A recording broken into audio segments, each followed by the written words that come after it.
I know. Just,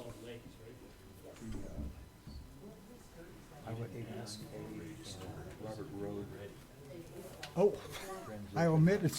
They want to fight. Well, are you ready to start? Put a cost. They just But you're want ready. it. There's You're no ready cost. anyway. We're gonna put a cost to it. Then we're gonna tell Prescott Valley, you want it, you pay for it. I mean, we have a freeway basically. Is it just me or is it quiet without to Jack? go ahead and I mean, but hey, we may get a lot of slides tonight. freeway. Robert's Road is a light in the middle. We got a photograph First just to thing, send you it build to a bridge Jack, how over it. quiet it Chief, is. looks like you got somebody that finally showed up. You need huh? more than a bridge. Yeah. Okay,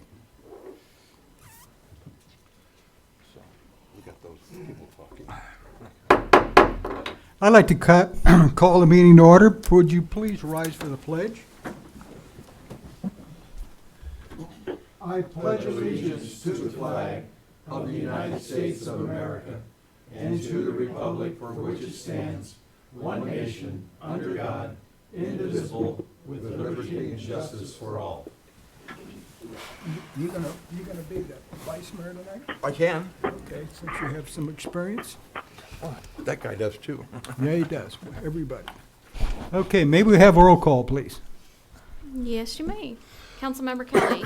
Present. Councilmember Turner. Here. Councilmember Perkins is absent. Councilmember Mendoza. Here. Councilmember Best. Here. Vice Mayor Miller is also absent. And Mayor Croft. Here. And our attorney is present by video. Thank you. Introduction, presentations, and proclamation. Proclamation reaffirming the council's commitment to the Second Amendment to the United States Constitution and Article 2, Section 26 of the Constitution of the State of Arizona. And I'll read the proclamation. Reaffirming the council's commitment to the Second Amendment to the United States Constitution and Article 2, Section 26 of the Constitution of the State of Arizona. March 10th, 2020. Whereas 2020 marks the 233rd anniversary of the drafting of the Constitution of the United States of America, and whereas upon their swearing in, all council members pledge an oath to support and defend the Constitution of the United States and the Constitution and laws of the state of Arizona. And whereas in addition to their commitment to the Constitution of the United States and the Constitution and laws of the state of Arizona, the members of the town council hold dear and fundamental the fundamental and individual rights of people to keep and bear arms as guaranteed by the Second Amendment. And whereas in its affirmation of support to the Second Amendment, the Constitution of the United States and the Constitution and laws of the state of Arizona, the Chino Valley Town Council will utilize available resources to oppose any proposed legislation that would infringe upon our citizenry's right as guaranteed by the Second Amendment. Now, therefore, I, Darrell Croft, Mayor of the town of Chino Valley, do hereby proclaim the Chino Valley Town Council's commitment to the Constitution of the United States, the Second Amendment, and the Constitution and laws of the state of Arizona. In witness whereof I have hereupon set my hand and caused the seal of the town of Chino Valley to be affixed to this 10th day of March 2020. Do we have any comments? No comment here. Great. Any Good comments job. on this? The proclamation has been read and I have signed it, so it is in effect. God bless America. Absolutely. I have several weapons. I have a concealed carry, and they ain't taking my guns, I can tell you that, so.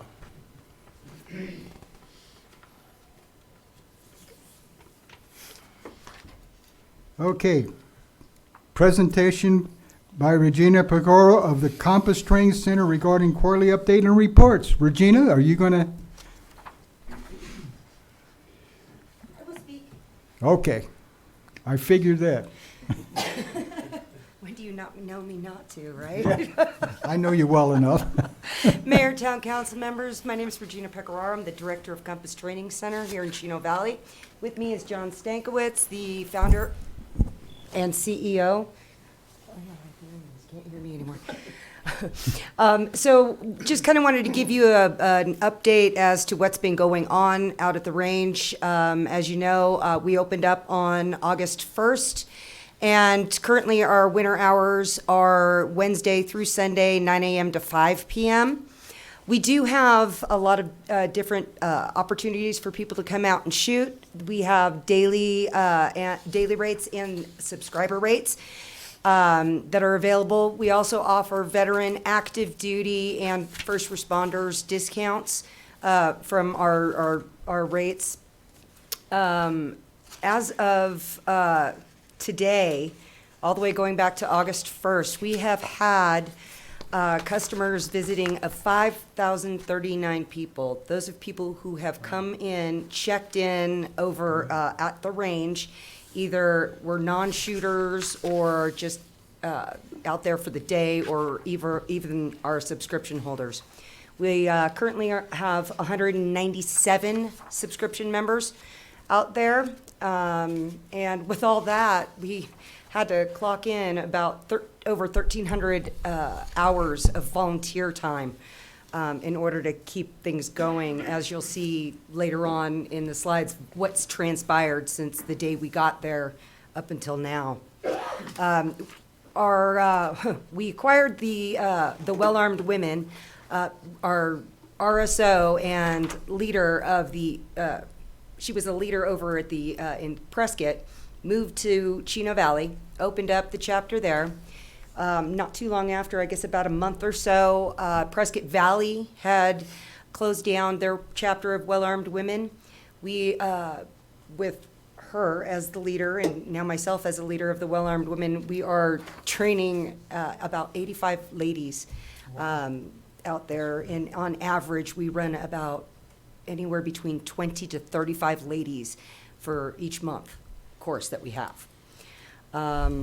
We also have another nonprofit organization, the Appleseed Project. They teach monthly classes out there. They do a lot of history and long-range firearms training, mostly with the 22 longs. January, we ended up having Desert Brutality out there. It was a 5-day international 2-gun competition. During that competition over 5 days, we had 787 people check in just for that event. And that was 2 days for one portion of it and 2 days for another portion of it. So we're looking at about half and half, splitting that in half for the whole time that they were there. Also do want to thank the town and everybody else, our town council and our chamber. They got together. The competitors were overwhelmed with how well they were treated. The chamber gave them coupons to local restaurants and locations here. They had never felt so welcomed and respected to come into a community. So well as they're planning on booking next year's event here, and a mini one, about 150 competitors coming in over July 4th weekend. So we are now doing monthly Arizona CCW courses out there, which they started beginning in February. And the way we've been looking at our rate structures, we've offered training classes and competitions and things. They start at $11, but they also go up to several hundreds of dollars. And we've got lots of different instructors coming out from all over the state, and hopefully we're going to start getting some national instructors coming out as well.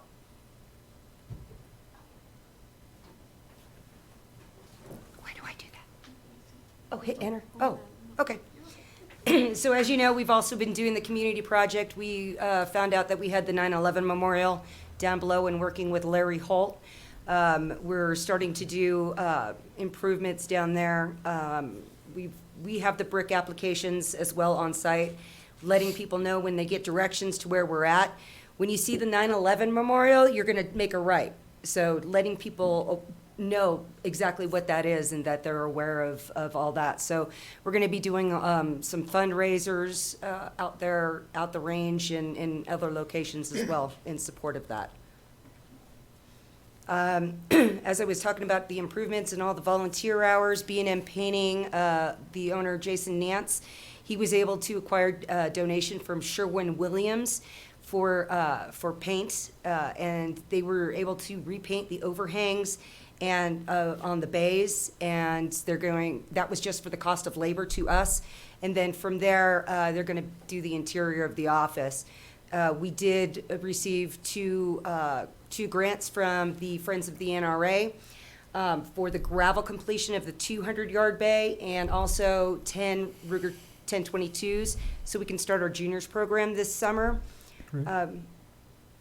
We're currently awaiting approval for that $50,000 in-kind grant from Fish and Game that Chief Wynn has so kindly assisted us in getting out there to them. And then let's see, both bays that we have doing our 50-yard pistol and our 100-yard rifle. We're in the process of doing above-ground steel bracket targeting system, so that way people aren't throwing rocks in the holes or what have you. The railroad ties, they cost us out of pocket right now that we have sitting there $600. And we did have a donation of steel that's estimated to be over $2,300 out there. And that was from M&B Manufacturing / KE Arms, and that's Mike and Barbara Kenny. And all the labor that's going into installing that system will all be more volunteer hours.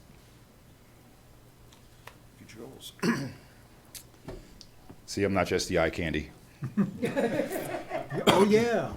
Before I talk about our future goals, I cannot emphasize enough the level of gratitude that we have for Chief Wynn and for Joe Duffy and all the assistance that they've given us, the work that we've done together on your property to make this range work, and they have been absolutely fantastic to work with, both of them. So, our future goals, the big one, I need a building. We really need a building for customer check-in, classroom, increase that retail shop, mostly for a classroom. The town's been great. We're using the Park and Recreation conference room they have there next to the pool to do some of our concealed weapon permit classes. But that's a big goal for us, is to have some type of building in there where people can get out of the weather because of the seasons we have here, have a place to sit and rest, classroom and retail. Additionally, on that 40 acres, we're looking for additional range bays. We want to accommodate cowboy action shooters, long-range shooting, archery, axe throwing, and private rental bays. That Bay 4 out there is the long end of the property that actually goes out a half mile, which is 800 yards. We think we could make that a 6. For those of you that are familiar with the property, that's a lot of dirt to move, but that's one of our goals. Overhang for the new picnic area that we have. We're looking at the possibility of a rental fleet of firearms. We have no desire whatsoever to sell firearms there, but one of the things customers ask for is if we have rentals where they can try out different things. And of course, more local, national, and international shooting competitions and events. Quickly, I've got a couple pictures for you. You have some before and current pictures of what we walked into on August 1st and how things look now. That's the pistol bay. You can see that we've done a lot of weed abatement. Obviously, the painting we talked about earlier of the overhangs. Again, the rifle bay, weed abatement's a big deal, as you guys can imagine, and kind of how things are looking now. And I think we have a clean and professional looking facility. The Bay 3 that we talked about, the grant that Chief Wynn helped us and wrote for us for Game and Fish, what we walked into, what we have now. Mike Kenny from KE Arms came out personally and did a lot of work to try to get that usable. We're teaching a 3-day rifle class out there Friday, Saturday, and Sunday, and it has no DG, any type of 3/8 gravel, pebbles, anything on it. So that should be interesting to see how that goes with the current rain. Bay 4, that is our future, possibly 600 plus yards on the east end of the property. The before picture, it was completely unrecognizable and abandoned, and we've come a long way in cleaning that up, and we're quite proud. That's a lot of volunteer hours from an awful lot of people right there. The additions we talked about, the well-armed woman and our new picnic area. I should introduce her since she's standing here. Lynn Beck is one of our chief RSOs, and she has brought that organization to Chino Valley. Also here in the room, I've got one of my RSOs, Roger Vogel, and I wanted to just let the council know that sometimes it's better to be lucky than good, but we are amazingly blessed with some absolutely fantastic staff. Our RSOs are consistently, daily, getting compliments of, your guys are safe, you're professional, safety first, you're strict, but they're very professional, very kind, and very helpful. And that's one of the best compliments you can get. And like I said, I am very blessed. For those of you that don't know, Hans Vang, a local business owner here in Chino Valley, is retiring from that business, and he is now an employee at Compass Training Center AZ as well. So, and that pretty much sums it up.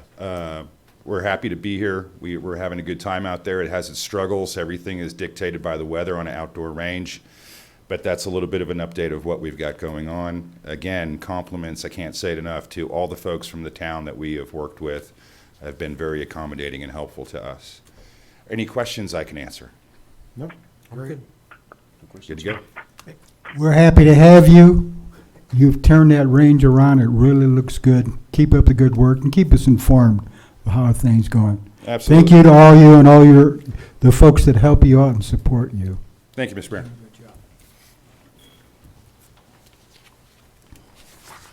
Okay, we're going to the next item, call to the public. Call to the public is an opportunity for the public to address the council on any issue within the jurisdiction of the council that is not on the agenda. Public comment is encouraged. Individuals are limited to speak for 3 minutes. The total time for call to the public may be up to 30 minutes per meeting. Council action taken as a result of public comment will be limited, directing staff to study the matter, scheduling the matter for further consideration and discussion at a later date, or responding to the criticism. Do we have anyone that would like to speak?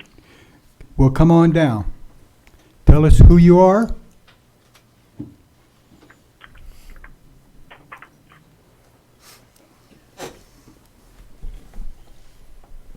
My name is Ken Dingman.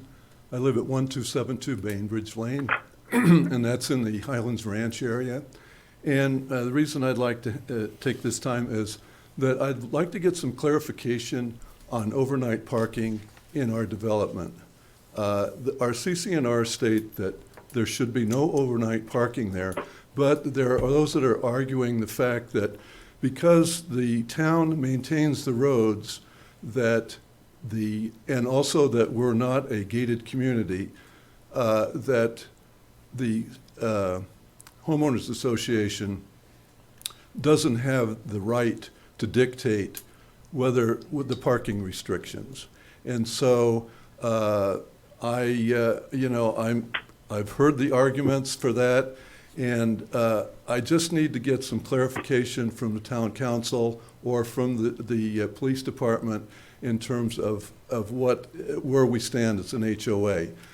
Tomorrow is our annual meeting, and I know this is short notice, and I apologize for that. But I know that it's going to be brought up at the meeting, and I would like to have because I will be on the council, or on the board of directors, excuse me, I would like to have a definitive answer for the people that are attending there. So if you could help me out in that way, I'd appreciate it. Unfortunately, we're not allowed to answer your question tonight. We're not allowed to answer the next meeting, but the chief of police is standing back there. So, It's gonna be a code thing, we don't enforce HOA rules, so there's nothing legally wrong as far as the ARS not parking on the street. So, there okay, is we can't answer your questions. Okay, You have to go I'll back talk- there and talk to the chief. Very good. Thank you very much, Mayor. It might be directed to Josh as well. And Josh? Good. I want the both of you to get together with this gentleman and see if you can answer his question. Okay, questions, response to the public. Wait a minute, anybody else? Okay, response to the public. Questions, response to the public, an opportunity for the mayor to inform the public about how the town officials address matters raised during call to the public or the previous meeting. A, questions regarding the proposed Brook Apartments development and town zoning regulations. And I'm going to ask our Development Services Director to come up here and speak with words to wisdom. Thanks, Mayor. I prepared a statement to read. If the gentleman that came would like a copy of it, he's welcome to ask, and I'll provide it. In summary, Brook Apartments will be required to meet all minimum code requirements with regard to landscaping, parking, and screening. Their current proposal does that. The PAD process last year would have allowed some flexibility in design, which would have given the council the option to dictate where parking could go or the amount of landscaping or screening. Our current code does not allow that. There are specific requirements. They need to meet the minimums of those requirements, which they will. As far as future plans of the development, staff is unaware of any future plans that the developer has other than the 96 units that they're proposing now. And with regard to the comment about zoning laws being antiquated, thank you. Antiquated, yeah. The UDO subcommittee is meeting currently to help update the current code. Zoning law, though, is not antiquated. It is used to facilitate the development of all residential, industrial, and commercial development and property within town. Okay, if you have a copy of that, if you provide it to those interested. Okay. Let's go on to the next one. Comments with regards to lot splits, town regulations, and a disagreement between citizens and town staff. Staff did not prepare another statement for this. We are forwarding that discussion to the next study session. April 21st. April 21st, we'll be discussing that. That is So correct. any interested citizens, that meeting is open. You can come and listen to what's being said at the study session. Yep. Okay, thank you. Thank you, Mayor. 5, current event summaries and reports. This item for information only. The mayor, any council member, or town manager may present a brief summary or report of current events. If listed below, there may also be a presentation on information requested by the mayor and council, and questions may be answered. No action will be taken. Anything? Nothing here. Okay, go. All right.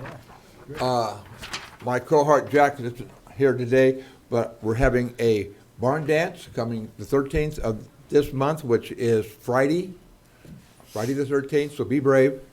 It's free, so it's at the Del Rio Elementary School on 1 West and 2 North. We're going to have, where's my list of everything we're going to be doing? We will have a photograph booth, so you can come in your Western wear. There will be costume, if you want to call it a costume, Western, 70s, and 80s dress. So you can dig out in your old wardrobe and find out what's good and you want to wear it.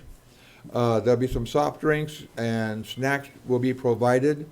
The school culinary boys and girls will be doing a fundraiser for them. They'll be selling cakes and cookies and stuff, so we can come and support them. I will have the books, the shirts, the license plates also there. We will have set up a opportunity for you to be on our local TV, and you can go ahead and talk about things that are interesting you, what you like about the town. My man Matt back there will be running the videos, and we'll put them on our TV channel. It should be a lot of fun. We encourage everybody to come out and participate. It's going to kick off the events for our 50th anniversary. And it's from 6 to 9 p.m.? Yes. And is there a band? We're having a disc jockey, Disc jockey. and All right. they will be playing 70s music every half hour or so. So the old 70s you remember, we'll have country, we'll have popular music. I understand the Bee Gees and all those guys will be out there also. So bring your Saturday Night Fever outfit and have a good time. So come on out, it's free. We're celebrating our 50th anniversary. Thank you, Mike. Thank you. Corey? No, nothing. Okay, let's go on to town manager. Where'd he There he go? is. Do you have anything? Okay. This is our temporary town manager. temporary. He does well because he's the guy with all the money, so he gets what he wants. Consent agenda. All those items below are considered to be routine and may be enacted by one motion. Any council member may request to remove an item from the consent agenda to be considered and discussed separately. Is there any items on the consent agenda you'd like to pull? No. This side? All good. Can I have a motion? I'll make a motion to accept the consent agendas 6A, B, and C. Do I have a second? Second. All in favor, say aye. Aye. Opposed? Motion carries. Let's go on to 7, action items. The council may vote to recess the public meeting, hold an executive session on any item on this agenda pursuant to ARS 38-431-03A3 for the purpose of discussion or consultation for legal advice with the town attorney. Executive sessions are not open to the public, and no action may be taken in executive session. Let's go on. Item A, public hearing and consideration of possible action to recommend approval of an application for owner Christopher F. Holt for a new Series 007 beer and wine liquor license for Granite Creek Vineyards Wine and Beer Garden located at 2515 North Road 1 East, Chino Valley. Thank you, Mayor. So Granite Creek Vineyard Wine and Beer Garden, they applied for a new liquor license to allow them to sell and to have beer consumed on their property. Staff has reviewed that. We have followed the legal requirements for notifications. We have sent those to the departments that needed to review it, and staff is recommending approval. Okay, and then we have to have a public hearing. I need a Make a motion. motion to open a public hearing. We have a public hearing. Is anybody have any comments about this liquor license? Hearing none, I need a motion to close the public hearing. I make a motion to close the public hearing. Second, Second. all in favor say aye. Aye. Motion approved. Let's, I have give me a, okay, I give a recommendation to approve a new liquor license Series 007 for Granite Creek Vineyards. motion. Second, Second. Second. all in favor say aye. Aye. Opposed nay, motion carries. Thank you. Thank you. And let's go to item B, which is public hearing regarding the resolution number 2020-1153, proposing an extension of the alternate expenditure limitation home rule option. Mr. Duffy. Thank you, Mr. Mayor. I just have a brief presentation. Only 4, right? A few more than that. I'm going to give you the short version since Vice Mayor Miller is not here. The next public hearing at the next meeting, I'll give you the long version. So, and at that meeting, you'll actually pass the resolution to take this to the voters. So as you know, every 4 years, we have to take to the voters basically a ballot measure that says, do you want to continue with the home rule, and ask them for permission to basically have local control. So just a quick little overview. In June of 1980, the Arizona voters approved a constitutional amendment prescribing that every county, city, town, and community college have an expenditure limitation. The purpose is to control the expenditures and limit future increases in spending. So I'll explain what the theory was and how it works. So the town was under the state expenditure limitations from when they incorporated in 1970 to 1985. And then at that point, the citizens voted in the home rule option, and we voted it in every 4 years since. So we've taken it to the voters quite a few times before, and it's what we're recommending tonight to continue to do.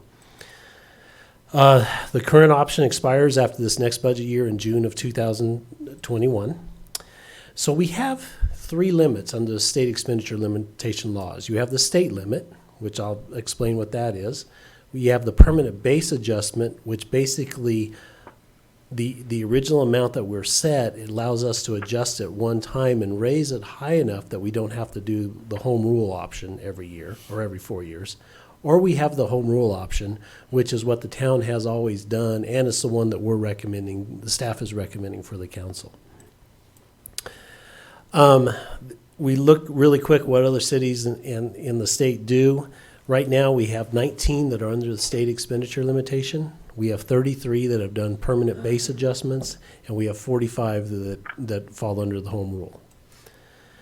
So, what the state expenditure limitation does, it allows if we stay under the state imposed limitation, it basically limits how much we can spend. It doesn't limit how much we can bring in, it just limits how much we can spend.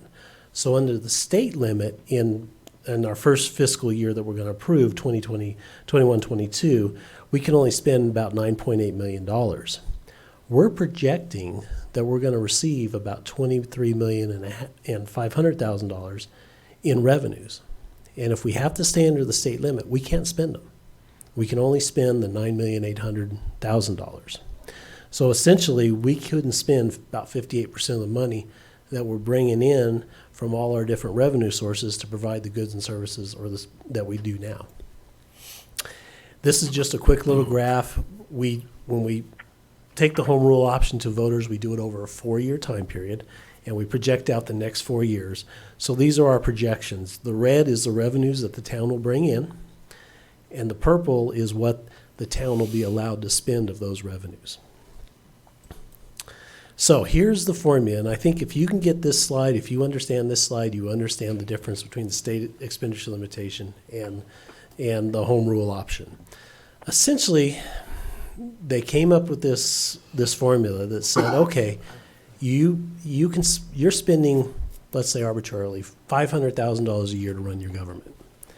And every year we're going to let you increase that amount by your increase in population and the increase in inflation. And that sounds like, wow, that's a good way to control government spending. And that's the theory behind it, is it allows, basically caps government spending and doesn't allow governments just to explode and get bigger and bigger and bigger. In theory, that's a great idea. But in practice, it doesn't work.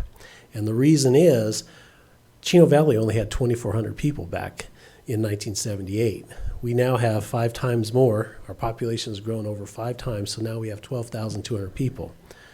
We provide so many more services today than we did back in 1978 that the services we provide and the population inflation, that we've outstripped it. And the difference is we can only spend $9 million under the state limit, but we bring in $25 million to provide the services we have, like the senior center, the library, the aquatics, the police, public safety, everything that we do as a government. So the reason we're asking for the home rule option is this formula hasn't kept up with reality. I mean, our citizens demand more goods and services than what the state limit will let us do it. So basically, they give a population factor, and then we take that times our base limit, which was only 255,000.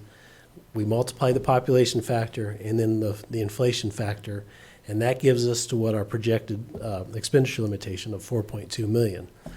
But there's some exclusions and some things that we can add on to that. So we get to add our debt service payments, we get to add interest, any grants we received, HERF monies in excess of a certain amount we collected in '79.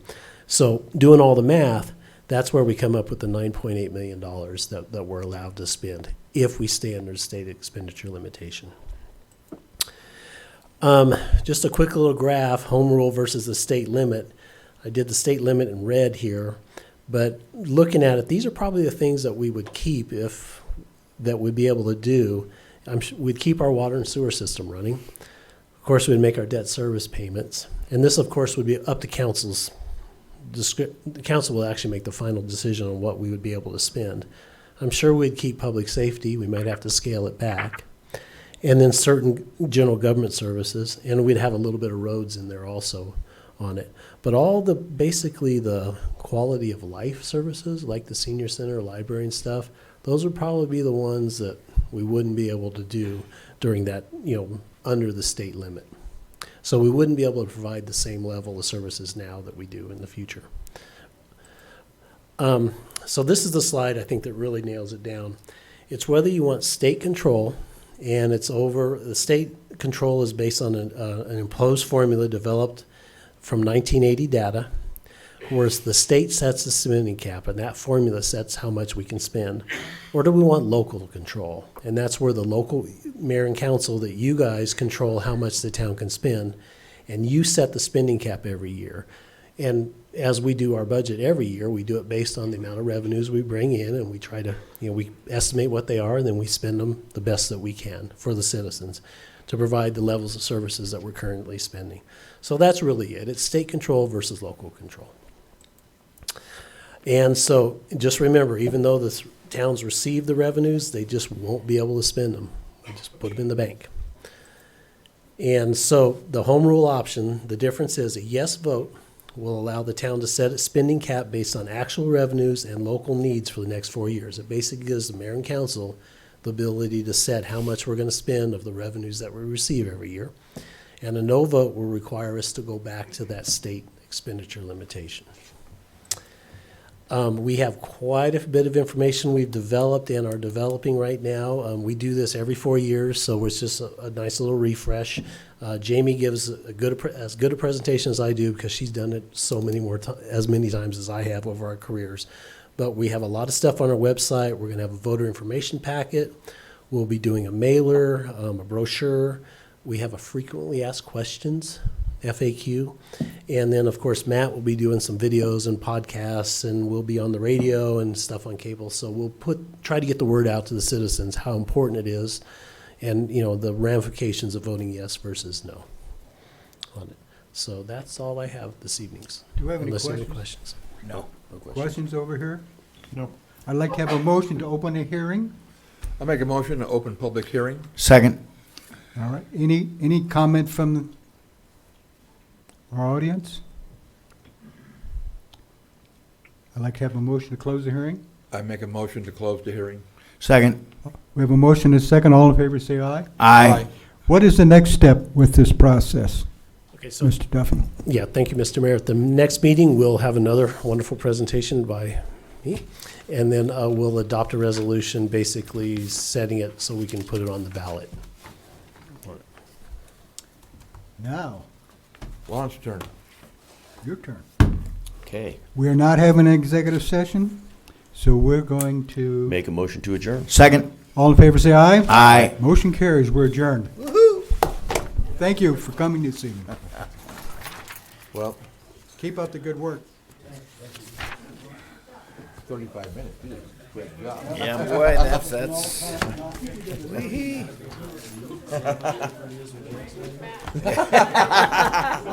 Mayor and council. Close your mouth, you'll catch. Regina, close your mouth, Anyhow, you'll catch there's a flies. bunch of stuff that's coming before. We passed some stuff last year that's going to help us in the next Is that year. your shooting lady? I just give you a good one to go ahead.